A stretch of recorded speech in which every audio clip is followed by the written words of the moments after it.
Hola a todos. Hemos hablado en vídeos anteriores de cómo se vive siendo mujer con TDAH y de cómo nos afecta este trastorno en distintos momentos de nuestra vida. Porque está claro, nos afecta a todas las edades de la mujer, aunque se manifiesta de una forma diferente en cada una de las etapas. Por ejemplo, durante la infancia, las niñas aquí presentan una sintomatología menos hiperactiva y más centrada en el déficit atencional.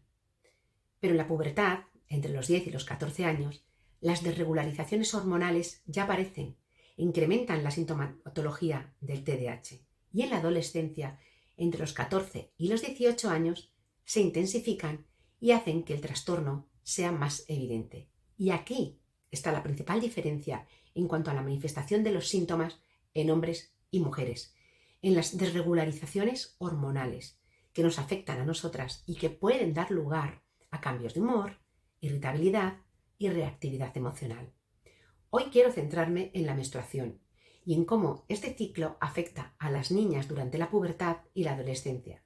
Por supuesto, sin olvidarnos de que pasados estos primeros años, las mujeres seguimos teniendo la regla y el TDAH sigue influyendo en cómo la vivimos, en cómo vivimos la menstruación hasta que por fin se acaba, pero en ese momento llegan males mayores, es decir, la menopausia.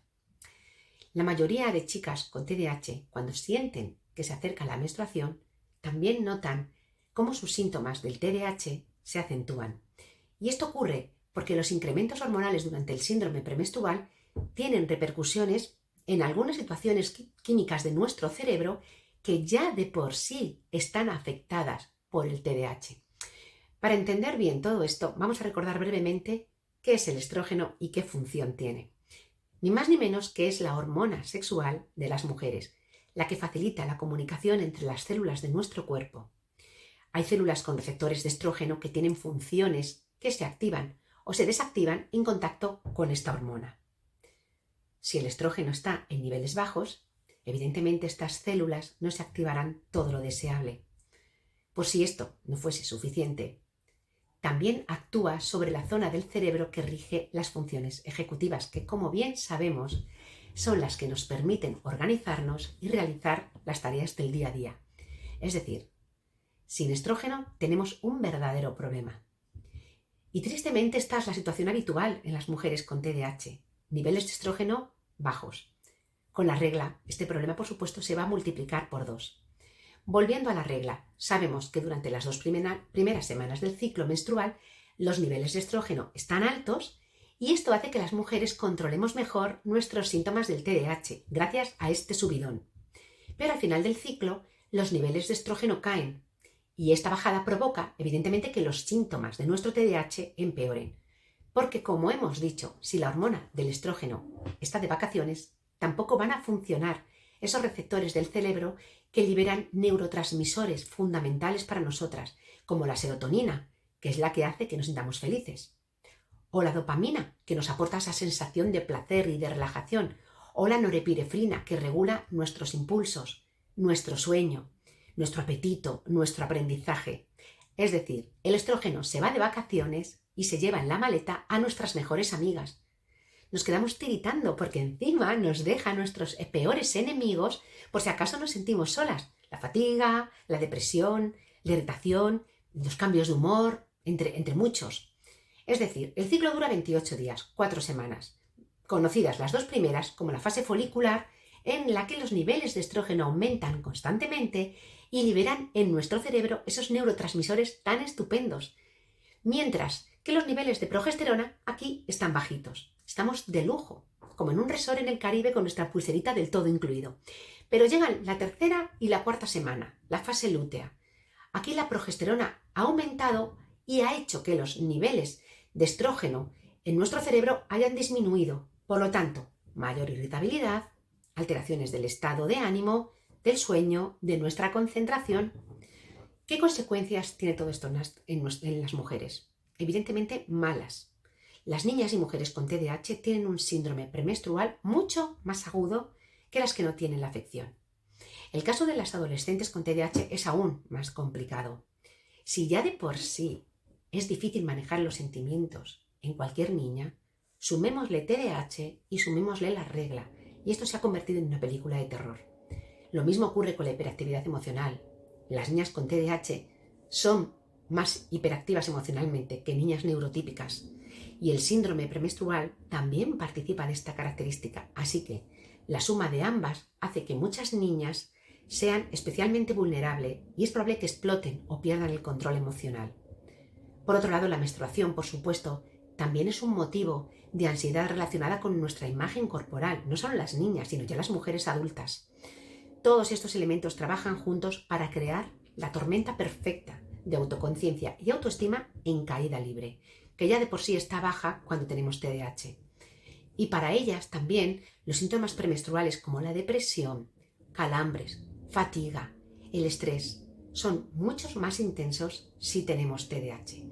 Por lo tanto, también para las mujeres adultas, pero para las niñas que atraviesan la pubertad y tienen TDAH, tengamos en cuenta que pueden verse atrapadas en un círculo vicioso de creciente angustia emocional, sin olvidar sus problemas habituales ya, problemas académicos, comportamientos agresivos, problemas con la alimentación, signos tempranos de problemas que tienen que ver con el consumo de determinadas sustancias o tasas más altas de depresión que niñas que no tienen el trastorno. Es decir, hay que estar muy pendientes de ellas porque pueden necesitarnos.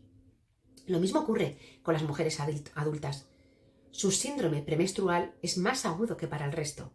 2 o 3 días antes de la menstruación ya nos sentimos más hiperactivas, más desatentas, más inquietas. Es difícil lidiar con el dolor que nos provoca la regla y con los cambios de humor.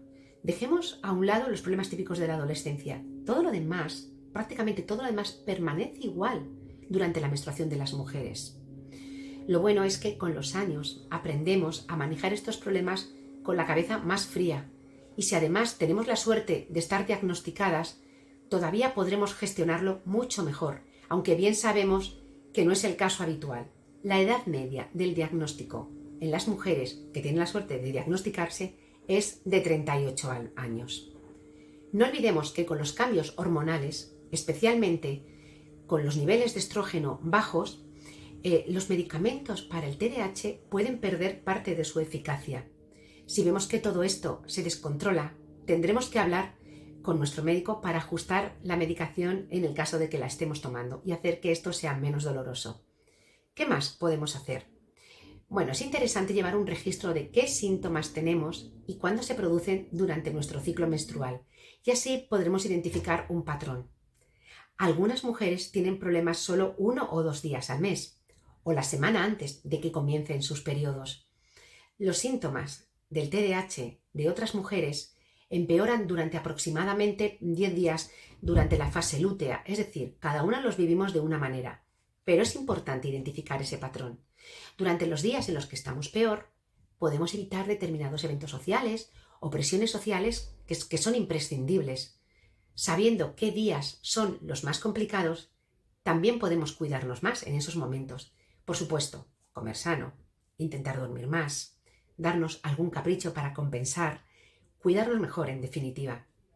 Lo mismo para las niñas con TDAH. Seguir con ellas esta rutina, este registro de los síntomas para que se conozcan mejor en cada momento del periodo es importante, ¿no? Explicarles cómo estos cambios hormonales pueden afectar su vida diaria. Y así ellas pueden desarrollar sus propias estrategias y afrontar de una manera más positiva este ciclo. Y si los síntomas aumentan hasta el punto de que la adolescente experimenta frustraciones tan extremas que la lleven a situaciones de rabia, de depresión o de ansiedad, igualmente es importante hablar con su médico. Hay que ayudarlas a manejar este estrés y esta fatiga, quitándoles tiempo de la escuela, quitándoles presiones sociales, para que ellas puedan relajarse y recuperarse mejor. Que duerman, que coman lo suficiente, que no se sientan abrumadas por las presiones académicas o por las presiones sociales. Si entendemos que el TDAH es un síndrome que se ve afectado por la menstruación, seremos conscientes de que debemos descansar y que podemos pedir ayuda si es necesario. Está claro que las mujeres con TDAH tienen muchos desafíos por delante, pero el periodo no tiene por qué ser uno de ellos. Vamos a intentar mitigar todos los efectos que tienen nosotras. Hasta otro día.